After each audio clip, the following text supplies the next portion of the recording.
Ең алғаш боксты көргенім, түсінгенім жаза еді. 2000 жылдары Олимпиада ойындары өтіп жатты. Ермахан ағамыз, марқұм Бекзат ағаларымыз өнерлерін көрсетіп, көк туды желбіретіп жатты. Сол уақыттан бастап боксқа қызыға бастадым.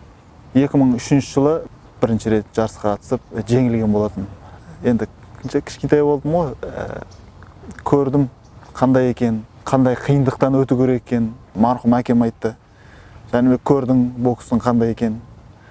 Бұны бастағаннан кейін сен до конца бару керексің. Қойып кетуге де болады, басқа өнерге де ауыссаң болады. Қазір сен ойлан деді.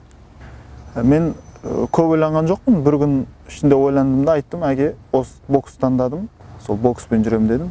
Мақұл деп, сонымен ары қарай айналыса бастадық. Бір жылдан кейін сол спартакиаданы жеңдім.